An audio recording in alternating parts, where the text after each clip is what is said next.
Bonjour. Donc, la dernière fois, on a parlé de la modulation d'amplitude. Et voilà donc le multiplier qu'on a utilisé pour moduler une tension. Donc, voilà l'onde modulante et voilà le générateur qui joue le rôle de l'onde porteuse.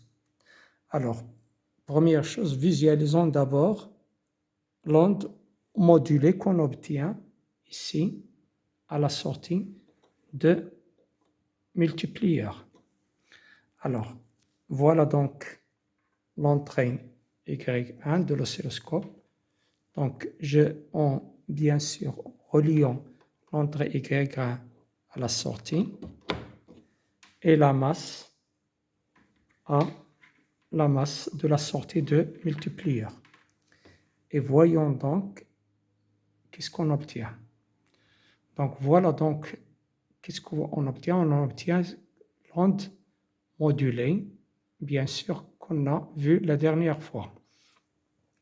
Alors, procédons maintenant à la démodulation, ça veut dire le processus inverse, qui consiste, bien sûr, à récupérer le signal ou bien la variation de signal qui correspond à bien sûr la variation de l'enveloppe supérieure de l'onde modulée. Donc pour cela, donc on va utiliser deux étapes. Première étape, c'est le détecteur d'enveloppe. Il est constitué d'une diode, d'une capacité variable ici, on peut varier sa valeur avec ce bouton-là, et d'une résistance R, dont aussi la résistance elle est variable. Bien, alors, voyons maintenant qu'est-ce qu'on obtient à la sortie de détecteur d'enveloppe.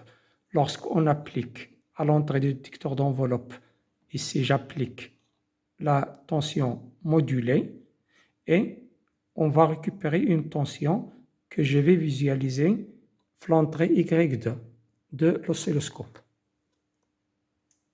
Alors, donc je vais appliquer à l'entrée Y2, je vais appliquer la tension à la sortie de détecteur d'enveloppe.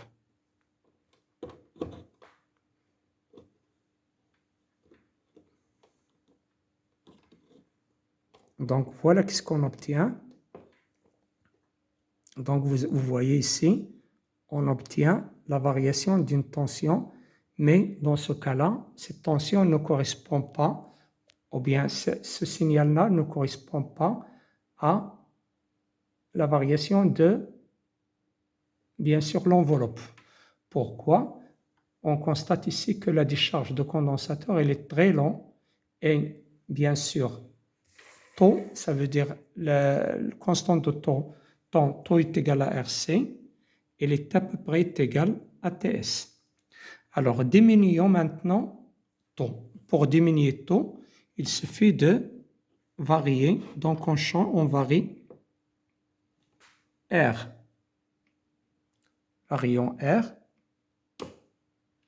Donc, si on diminue R, taux aussi varie. Et qu'est-ce qu'on obtient? Donc, on obtient ce signal.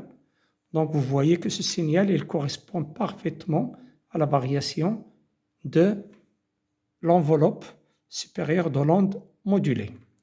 Alors, dans ce cas-là, donc la condition suivante, il est vérifiée. Taux, elle est très supérieure à la période de la porteuse, elle est inférieure à la période de l'onde modulante. Voyons maintenant lorsqu'on diminue taux.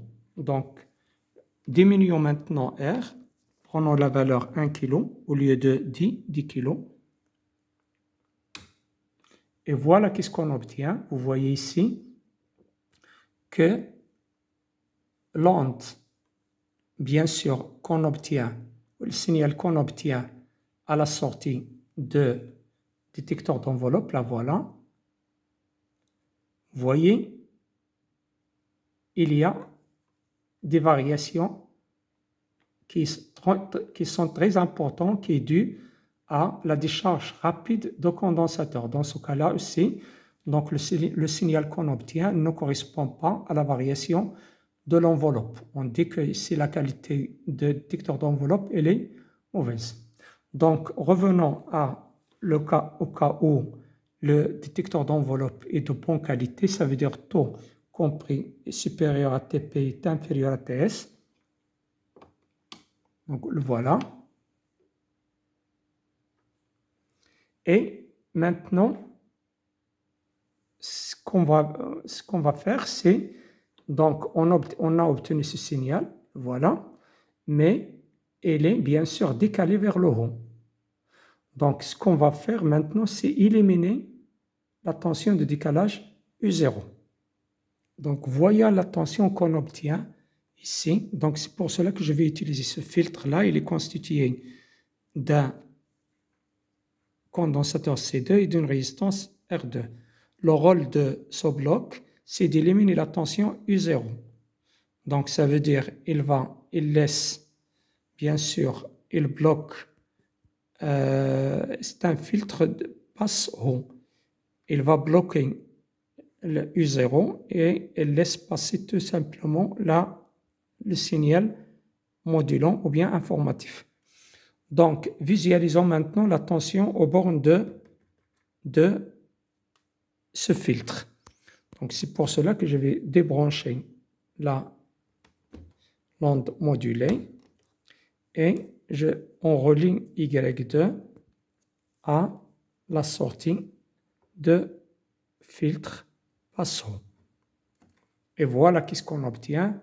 Donc, vous voyez que le signal, bien sûr, qu'on récupère à la sortie de détecteur d'enveloppe, il est décalé vers le haut, alors que le signal qu'on récupère à la fin de la démodulation, donc on récupère le signal, bien sûr, informatif ou bien le signal modulant. Merci.